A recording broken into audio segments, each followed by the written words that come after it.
safety, Trey Gola-Callard. Trey, you knew coming in this was going to be a team that led the country in pass defense or passing yards. What does it say to hold them to 137 yards the way that you guys were able to do? For us, it was just executing our plan. Our coaches had a great plan. We executed. We knew they were a good team, and we knew we were a good team. You held Robertson to 137 yards passing, which is incredible. Watching the tape, and did you think that was even possible? He's a good player. I knew we just had to come out and handle what we had to handle.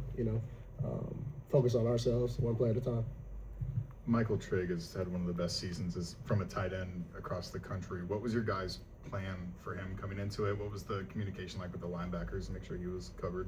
Yeah, he's a good player. We joked about it. We guard Joe Royer every day, So going against Joe helps, So that's something that we took not lightly, but we executed it. Coach Satterfield talked about how at the half, Baylor scored the touchdown going into the half, then they were able to get it on the other side of it.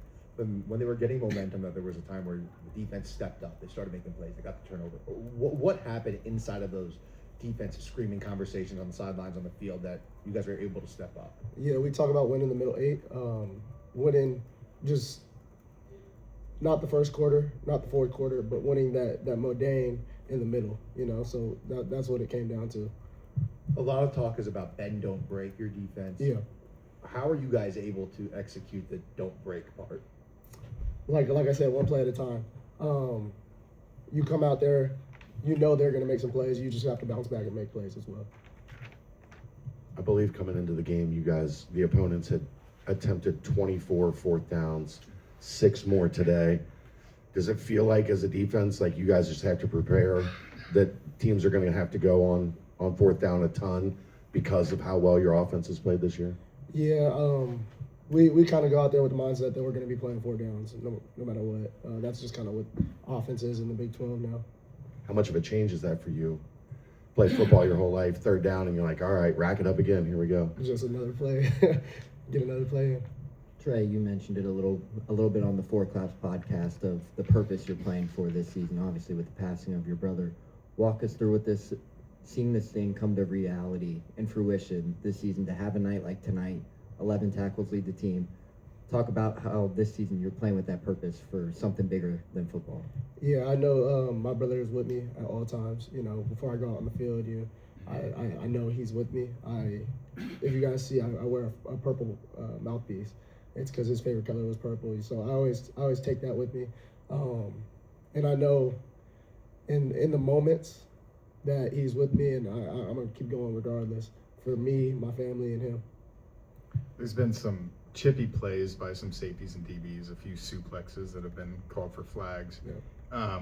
Who in that room, in the defensive back room as a whole, kind of leads that attitude and wants to set the standard to play tough and play physical? I think it's all of us. We kind of all have that chippy mentality of we got this and we're going to do this, It helps when you have corners like Logan Wilson who chip in from now time. So. You've had a unique journey to Cincinnati. Seeing the type of success you guys are having this year, how much more is that motivating you to keep going? It motivates me a lot. I feel like we were on the verge last year, and we got certain pieces that I feel like just stepped our game up that much more.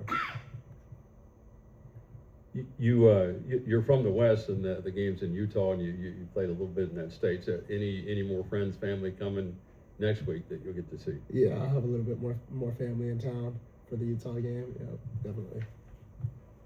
Trey, obviously, year 2 in this system. Talk to us what it's been like with Coach Veit, and how have you been able to adapt to have the role that you're having now? Yeah, with Coach Veit, he's a consistency guy. So you're making plays consistently. It doesn't have to be a big play. Just make your layups is what we talk about all the time, is making your layups. If you're making your layups, you'll see success in this defense, So I don't know if you guys, I think you talked to the corners. Did you guys get a chance to hear from Kobe Bryant before the game? And yeah, what's it like to see a guy like that having that kind of success around? It's inspirational, honestly. Just seeing him come back and talk to everybody, it's inspirational. It gives you that little bit more drive. Thanks, Trey. Yes, sir. I appreciate you guys. Thanks, Trey.